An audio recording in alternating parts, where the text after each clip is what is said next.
ہم سفر info T V کے معزز دوستوں، میں ہوں حمزہ اقبال اور آپ تمام دیکھنے اور سننے والوں کو السلام علیکم۔ ناظرین گرامی، آج کی زیر نظر ویڈیو میں ہم ذکر کرنے جا رہے ہیں کہ یہ پوری کائنات کس طرح سے وجود میں آئی، کس طرح ہماری یہ گیلیکسی بنی، کس طرح یہ چاند، سورج، ستارے، ہماری زمین، یہ آسمان کس طرح وجود میں آئے اور ان کو پیدا کرنے والا کون ہے اور یہ کس طرح پیدا ہوئے۔ تو آئیے اپنے ویڈیو کو شروع کرتے ہیں۔ روایت کرتے ہیں محمد ابن اسماعیل بن ابراہیم بن عازر بخاری حضرت امام جعفر صادق رضی اللہ تعالی عنہ سے، اور وہ اپنے باپ حضرت امام محمد باقر سے، اور وہ اپنے باپ امام زین العابدین سے، اور انہوں نے روایت کی اپنے باپ حضرت امام حسین رضی اللہ تعالی عنہ سے، اور انہوں نے سنا اپنے والد حضرت امیر المؤمنین علی کرم اللہ تعالی وجہہ الکریم سے۔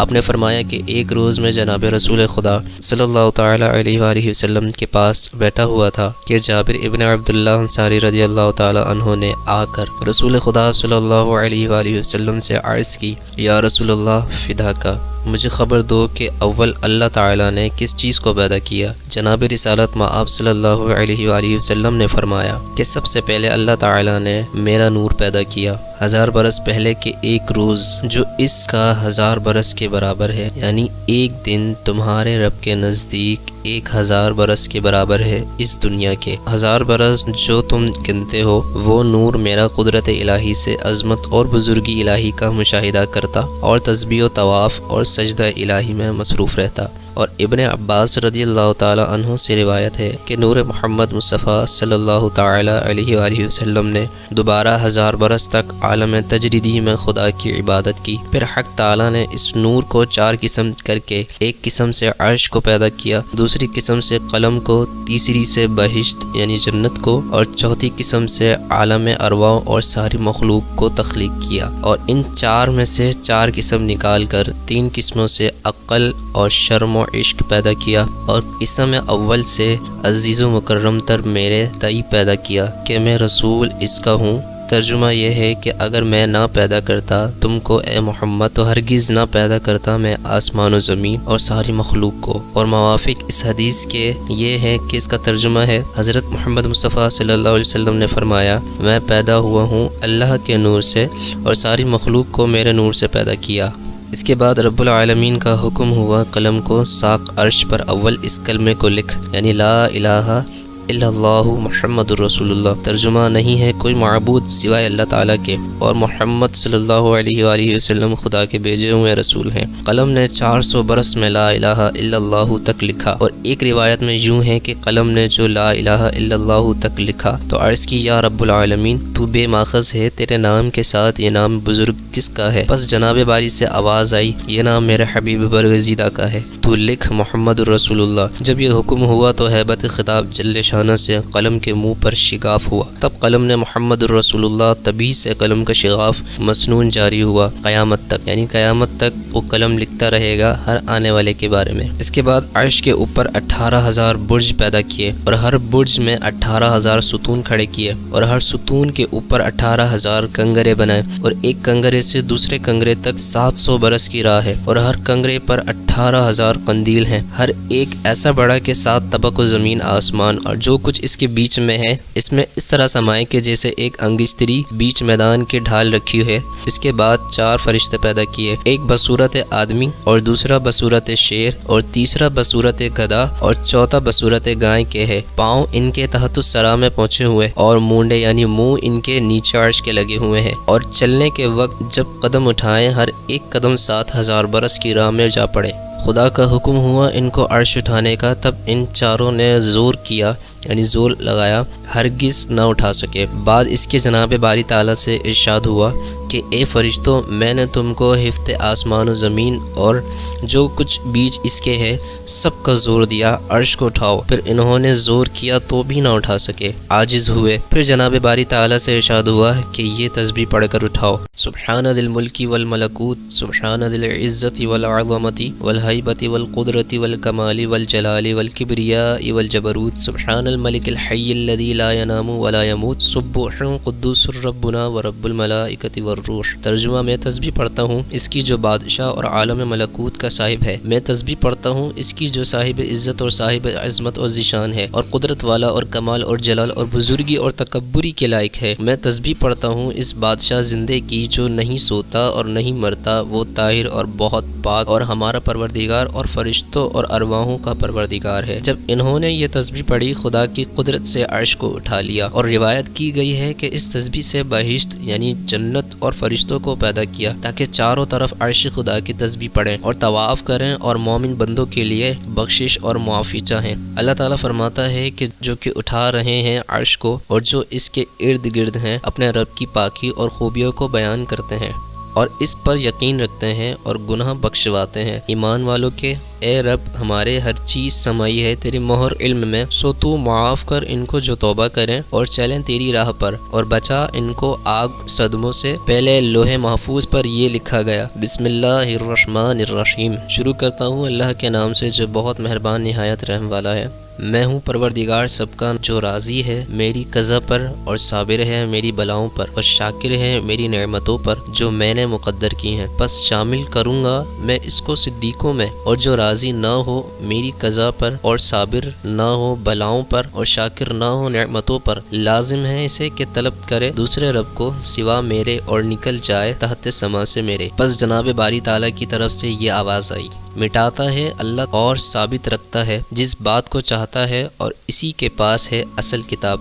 یعنی خلاصہ یہ ہے کہ اگر چاہوں مٹا دوں یا رکھوں، اور اسی کے پاس ام الکتاب ہے۔ اور عبداللہ بن عباس رضی اللہ تعالی عنہما سے روایت ہے کہ اللہ تعالیٰ نے جو چیزیں مقدر کی ہیں ہرگز ان میں تغیر تبدیل نہیں ہوگا۔ پہلے حق تعالیٰ نے 7 پارہ کر کے، ایک پارہ سے پانی اور ایک پارہ سے تانبا اور ایک پارہ سے لوہا اور ایک پارہ سے چاندی اور ایک پارہ سے مروارید اور ایک پارہ سے یاقوت سرخ پیدا کیا، اور اس پانی سے آسمان اول کو پیدا کیا، دوسرے سے تانبے کا آسمان پیدا کیا، تیسرے سے لوہے کا آسمان، اور چوتھے سے چاندی کا آسمان، اور پانچویں سے سونے کا آسمان، اور چھٹے سے مروارید کا آسمان، اور ساتویں سے سرخ یاقوت کا آسمان پیدا کیا، اور فاصلہ ہر آسمان کا ایک دوسرے سے 500 برس کی راہ ہے۔ پھر اللہ تعالیٰ نے قدرت کاملہ سے اس کف آب سے پستہ خاک سرخ پیدا کیا اس جگہ پر کہ جہاں اب خانہ کعبہ ہے، اور جبرائیل، میکائیل، اسرافیل، عزرائیل کو حکم ہوا کہ 4 گوشہ اس پشتہ خاک کے پھیلا دو۔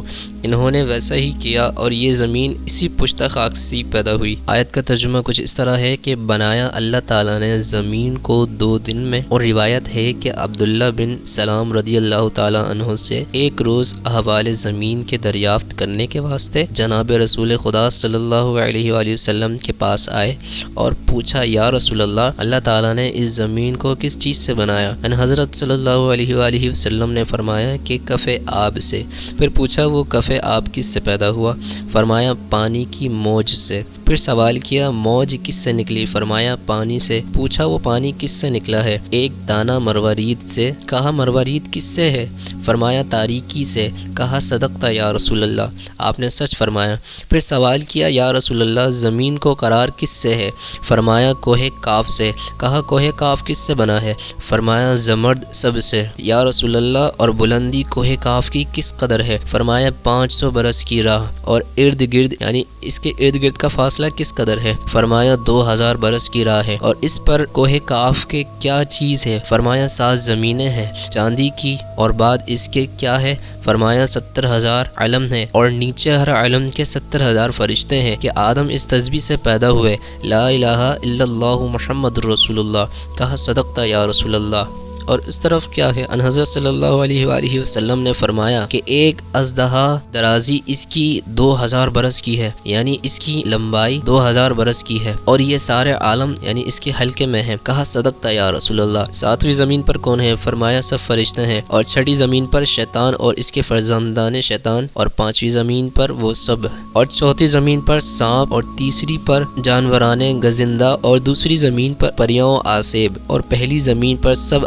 آدمی، کہا صدقتا یا رسول اللہ، اور نیچے ساتویں زمین کے کیا چیز ہے؟ فرمایا ایک گائے ہے ایسی کہ اس کے 4000 سینگ ہیں اور اس کے ایک سینگ سے دوسرے سینگ کا فاصلہ 500 برس کی راہ ہے، اور یہ 7 طبق زمین سے اس کے 2 سینگوں کے درمیان ہے۔ پھر پوچھا کہ وہ گائے کس پر کھڑی ہے؟ ان حضرت صلی اللہ علیہ وآلہ وسلم نے فرمایا کہ ایک مچھلی کے مہر پشت پر، اور وہ مچھلی پانی پر ہے، اور عمق اور گہرائی یعنی اس کی گہرائی اس پانی کی 40 برس کی راہ ہے، اور وہ پانی ہوا پر ہے، اور ہوا تاریکی دوزخ پر، اور دوزخ ایک سنگ آسمان پر، اور وہ سنگ آسمان سر پر ایک فرشتے کے، اور وہ ہوا پر کھڑا ہے، اور ہوا قدرت خدا سے معلق اور قدرت اس کی بے پایا ہے، اور ذات و صفات اس کی منزہ ہے، نقصان اور زوال سے۔ کہا سچ ہے یا رسول اللہ۔ اور روایت کی عبداللہ بن عباس رضی اللہ تعالی عنہ نے کہ ہر آسمان پر حق تعالی نے ایک نور پیدا کیا ہے، اس نور سے بے شمار فرشتے پیدا ہوئے ہیں، اور حکم ان پر تسبیح و تحلیل، تقدیس و تعظیم کرنے کا ہے۔ اگر اس سے ایک لحظہ غافل رہیں تو فی الفور تجلی سے خدائے جل شانہ کے جل بھن کر خاک ہو جائیں۔ اور ان میں بعضوں کی شکل گائے کی ہے، اور بعض صورت سانپ کی، اور بعض کی شکل گدھے کی، اور بعض کا نصف بدن اوپر کا برف اور آدھا نیچے کا آگ ہے، اور یہ سب کے سب جیتے ہیں، اپنے رب کی تسبیح پڑھتے ہیں۔ نہ برف آگ کو بجھا سکتی ہے اور نہ آگ برف کو پگھلاتی ہے، اور یہ سب کے سب کوئی قیام میں ہے، اور کوئی رکوع میں ہے، اور کوئی سجود میں ہے، اور کوئی قعود میں ہے، قیامت تک۔ کما قال اللہ تعالی خلق السماوات والارض وما